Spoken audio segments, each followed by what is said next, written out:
Election commission نے نواز شریف کی درخواست پر RO کو NA-15 مانسہرہ کا حتمی نتیجہ جاری کرنے سے روک دیا۔ وکیل نے موقف اختیار کیا کہ 125 پولنگ اسٹیشنز کے فارم 45 نہیں ملے، اس کے بغیر فارم 47 جاری نہیں ہو سکتا۔ اسلام آباد کے حلقے NA-46، 47 اور 48 کے حتمی نوٹیفیکیشن روک دیے گئے۔ راجہ بشارت کی پٹیشن پر NA-55 راولپنڈی کے انتخابی نتائج روک دیے۔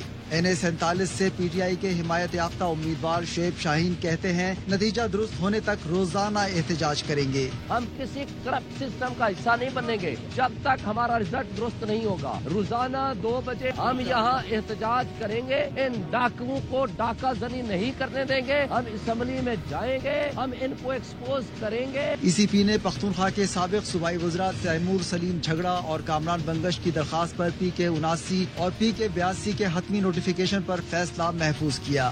الیکشن کمیشن میں قومی اسمبلی کے حلقے NA-49 اور NA-50 کے نتائج کو چیلنج کر دیا گیا۔ NA-63، 65 اور NA-28 کے رزلٹ کے خلاف بھی درخواست دائر کی گئی۔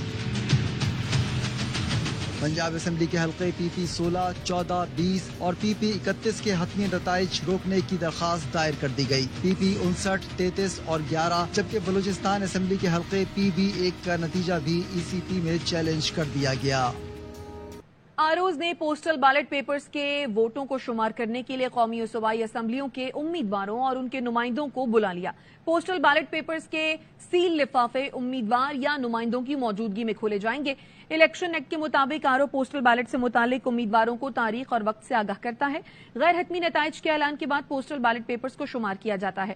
RO پوسٹل بیلٹ کے بعد مرتب نتائج سے فارم 48 کے ذریعے ECP کو آگاہ کرتا ہے۔ اگر پہلی اور دوسری پوزیشن کے امیدواروں میں فرق کم ہو تو پوسٹل بیلٹ سے نتیجہ تبدیل ہو سکتا ہے۔ ملک بھر سے 4,49,287 پوسٹل بیلٹ پیپرز کی درخواستیں آئیں۔ قومی اسمبلی کے لیے 2,06,533 اور صوبائی اسمبلیوں کے لیے 2,42,754 درخواستیں دی گئیں۔ ووٹ بذریعہ ڈاک حق رائے دہی استعمال کرنے والوں میں جیلوں کے قیدی بھی شامل ہیں۔ PK 99 شگئی مچن خیل پولنگ اسٹیشن پر فائرنگ کا کیس۔ پولیس نے PTI پارلیمنٹیرین کے امیدوار حلیم زادہ کو 7 ساتھیوں سمیت گرفتار کر لیا۔ پولیس کا کہنا ہے حلیم زادہ پولنگ اسٹیشن پر حملہ اور ہلڑ بازی میں ملوث سے۔ حلیم زادہ سے 3 کلاشنکوف، 2 پستول اور گاڑی برآمد ہوئی۔ عدالت نے ملزمان کو 1 روزہ ریمانڈ پر پولیس کے حوالے کر دیا ہے۔ جو لوگ الیکشن جیت نہیں سکے وہ سپورٹس مین شپ کا مظاہرہ کریں، نتائج تسلیم کریں۔ نگراں صوبائی وزیر اطلاعات جانچ اکزئی کہتے ہیں پاکستان کو بدامنی سے دوچار کرنا دشمن کا ایجنڈا ہے۔ اگر کسی کو الیکشن نتائج پر اعتراض ہے تو متعلقہ فورم سے رجوع کرے۔ امن و امان ہاتھ میں لینا دشمن کے ہاتھوں میں کھیلنے کے مترادف ہے۔ انتخابات جیت نہیں سکے وہ سپورٹس مین شپ کا مظاہرہ کرتے ہوئے نتائج کو تسلیم کریں۔ جانتے ہیں کہ بعض عناصر اس طاق میں لگے ہوئے ہیں کہ وہ آگ بھڑکا کر دشمن کے ایجنڈے پر چلیں۔ یہ لوگ را کے ایجنٹ ہیں۔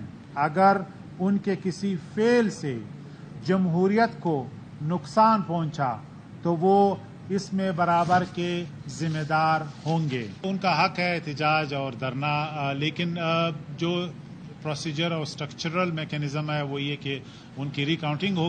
خبریں اور بھی ہیں، شامل کریں گے اس بریک کے بعد۔ ہمارے ساتھ رہیے۔ بریک کے بعد خوش آمدید۔ خبر دیں گے آپ کو chairman Peoples Party Bilawal Bhutto Zardari Islamabad سے لاہور پہنچ گئے ہیں۔ کیا ان کی مصروفیات ہوں گی؟ نذیر بھٹی سے جانتے ہیں، بتائیے نذیر۔ جی، بلاول بھٹو زرداری کچھ ہی دیر پہلے یہاں لاہور پہنچے ہیں اسلام آباد سے، اور سابق صدر آصف علی زرداری جو کہ خود لاہور میں ہیں اور بلاول ہاؤس میں، اور انہوں نے ان کو اسلام آباد سے بلایا تھا کہ مشاورت کے لیے۔ حیرانی کی بات یہ ہے کہ رات ہی بلاول بھٹو زرداری لاہور سے واپس اسلام آباد گئے تھے اور وہاں سے واپس آج پھر گئے ہیں، اور کل دوبارہ پھر اسلام آباد جو ہے وہ جائیں گے کہ چونکہ پیپلز پارٹی کی سینٹرل ایگزیکٹو کمیٹی کا اجلاس ہے۔ یہاں ان کی مصروفیات یہ ہوں گی کہ اس وقت جو مختلف گروہوں کے ساتھ، مختلف امیدواروں کے ساتھ ان کے بیک گراؤنڈ رابطے جاری ہیں، اس پہ مشاورت ہونی ہے۔ کل کی جو CEC کا ایجنڈا ہے اس پر بات چیت ہوگی، اور کل پیپلز پارٹی یہ ڈیسائیڈ کرے گی کہ وہ کس اسٹریٹجی کو جو ہے وہ اختیار کرے کہ پیپلز پارٹی جو ہے وہ اقتدار کے کوریڈورز میں پہنچ جائے۔ ٹھیک ہے، بہت شکریہ نذیر بھٹی۔ الیکشن میں مبینہ دھاندلی کے خلاف شہر شہر احتجاج، راولپنڈی میں ریلی، پولیس کا لاٹھی چارج، مظاہرین کا پتھراؤ، کراچی میں آر او آفس کے باہر پی ٹی آئی کا مظاہرہ، خرم شیر زمان بھی شریک ہوئے، لاہور میں بھی احتجاج، مریم نواز کے خلاف الیکشن لڑنے والے شہزاد فاروق کو پولیس نے گرفتار کر لیا، سیالکوٹ، نواب شاہ اور مانسہرہ میں بھی مظاہرے کیے گئے۔ میں مبینہ دھاندلی کے خلاف مختلف شہروں میں احتجاج، کراچی میں آر او آفس کے باہر احتجاجی مظاہرہ کیا گیا، پی ٹی آئی رہنما اور حلقہ این اے 241 سے آزاد امیدوار خرم شیر زمان بھی احتجاج میں شریک ہوئے۔ راولپنڈی میں این اے 56 میں انتخابی نتائج کے خلاف احتجاجی ریلی نکالی گئی، مظاہرین نے چاندنی چوک کے قریب ضلعی الیکشن کمیشن دفتر کے قریب احتجاج کیا، اور میں بھی آر او آفس کے باہر احتجاج کیا گیا۔ پولیس نے مریم نواز کے خلاف الیکشن لڑنے والے شہزاد فاروق کو گرفتار کر لیا۔ شہزاد فاروق کہتے ہیں پرامن احتجاج کر رہے تھے، پولیس نے ساتھیوں سمیت گرفتار کر لیا۔ انہوں نے ریسٹ کر لیا جی، پولیس وین میں بیٹھ گئے، پولیس وین میں انہوں نے ہمیں ریسٹ کر لیا، سب کو پتا ہے، پرامن احتجاج کر رہے تھے۔ سیالکوٹ این اے 71 اور پی پی 46 کے نتائج کے خلاف ڈی آر او آفس کے باہر احتجاج کیا گیا۔ ریحانہ ڈار نے کہا، خواجہ آصف سن لو، عوام حق پر ڈاکہ ڈالنے کے خلاف نکلے ہیں۔ مجھے ریجیکٹ کر رہی ہے، کوئی نہیں تجھے مانے گا، تمام ویڈیو جو تو ادھر کر رہا تھا وہ میرے پاس ہے۔ ان کو 8 کو نہیں ووٹ پڑے، ان سب کو 9 کو ووٹ پڑے ہیں، یہ یہاں فرشتوں نے آ کے ڈالے ہیں۔ مانسہرہ میں این اے 15 کا نتیجہ روکنے کے خلاف پوسٹ گریجویٹ کالج کے سامنے احتجاجی دھرنا دیا گیا۔ پاکستان تحریک انصاف کے تحت کراچی میں انتخابی نتائج میں مبینہ دھاندلی کے خلاف الیکشن کمیشن کے باہر احتجاج ہوا ہے۔ اس بارے میں مزید جانتے ہیں فیض اللہ خان سے، بتائیے فیض اللہ۔ پاکستان تحریک انصاف کی جانب سے الیکشن کمیشن کے دفتر کے باہر کراچی میں انتخابی نتائج میں مبینہ دھاندلی کے خلاف احتجاج ہوا ہے۔ اس احتجاج میں تحریک انصاف کے کارکن شریک تھے، جنہوں نے پلے کارڈز اور بینرز اٹھا رکھے تھے، اور اس احتجاج میں خواتین بھی موجود تھیں جو الیکشن کمیشن کے خلاف نعرے بازی کر رہی تھیں۔ پاکستان تحریک انصاف کے حمایت یافتہ آزاد امیدواروں نے بھی شرکت کی اور انہوں نے خطاب بھی کیا، جس میں ان کا کہنا تھا کہ کراچی میں نتائج تبدیل کیے گئے اور ان کی نشستیں متحدہ قومی موومنٹ کو دے دی گئی ہیں۔ اب عدالتوں میں بھی یہ جنگ لڑی جائے گی اور اس کے ساتھ ساتھ احتجاج کا سلسلہ بھی جاری رکھا جائے گا، اور اس وقت تک احتجاج کیا جائے گا جب تک ان کی نشستیں انہیں واپس نہیں مل جاتی۔ جی، اور انتخابات میں مبینہ دھاندلی کے خلاف جماعت اسلامی کا بھی کراچی میں 8 مقامات پر احتجاج، حافظ نعیم الرحمان کا شارع فیصل پر سٹار گیٹ کے قریب احتجاجی مظاہرے سے خطاب، بولے طاقت کے ذریعے ہمارے سروں پر جعلی مینڈیٹ مسلط کیا گیا، یہ ہمیں قطعی منظور نہیں، جعلی مینڈیٹ کا تعاقب کریں گے۔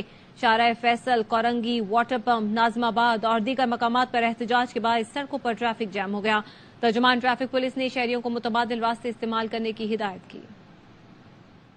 بزرگوں، بچوں، میں آپ کو اس جدوجہد پر خراج تحسین پیش کرتا ہوں۔ وہ الیکشن کمیشن لکھے ہوئے اور دیے ہوئے فیصلے پڑھ کر سنا رہا ہے، اور اس نے الیکشن کے علاوہ سارا کام کیا ہے، جو کام کرنے کا تھا وہی نہیں کیا ہے۔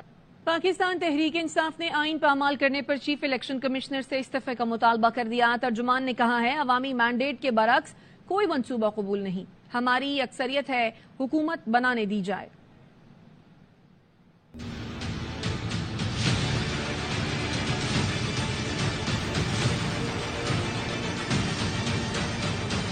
چیف الیکشن کمشنر مستعفی ہو، پاکستان تحریک انصاف کا مطالبہ۔ ترجمان پی ٹی آئی نے کہا، عوامی مینڈیٹ کے برعکس کسی کو مسلط کرنے کا کوئی منصوبہ قبول نہیں، حکومت سازی ہمارا حق ہے۔ دھاندلی کا لبادہ پہنا کر پی ڈی ایم 2 کو مسلط کیا جا رہا ہے۔ آئین پامال کرنے پر تمام الیکشن کمیشن ارکان بھی مستعفی ہوں۔ پی ٹی آئی رہنما بابا ریوان کہتے ہیں، ملک میں 2 الیکشن ہوئے، ایک میں بانی پی ٹی آئی جیتے، دوسرے میں نواز شریف کو جتوایا جا رہا ہے۔ پاکستان میں 2 الیکشن ہوئے ہیں۔ 8 فروری والا الیکشن تھا، اس میں عمران خان بیلٹ کے ذریعے سے جیتے ہیں۔ 9 فروری کا الیکشن تھا، اس میں نواز شریف بلٹ کے زور پر جیتنے کی کوشش کر رہے ہیں۔ ابھی تک حکومت بنانے دی جائے، فوری طور پہ عمران خان کو رہا کیا جائے۔ تحریک انصاف نے آج کا احتجاج مؤخر کر دیا۔ حماد اظہر نے ٹویٹ میں لکھا، توڑ پھوڑ یا جلاؤ گھیراؤ کرنے والوں سے ہوشیار رہیں۔ امریکی ایوان نمائندگان میں خارجہ امور کمیٹی کے چیئرمین مائیکل میکال نے کہا ہے کہ پاکستان کے اہم انتخابات میں لوگوں کی بڑی تعداد میں شرکت کا خیر مقدم کرتے ہیں۔ کسی بھی جمہوریت کے لیے آزاد اور شفاف انتخابات بنیادی اہمیت رکھتے ہیں۔ پاکستان کے انتخابات میں کرپشن اور فراڈ کے الزامات کی مکمل تحقیقات ہونی چاہیے اور ذمہ داروں کو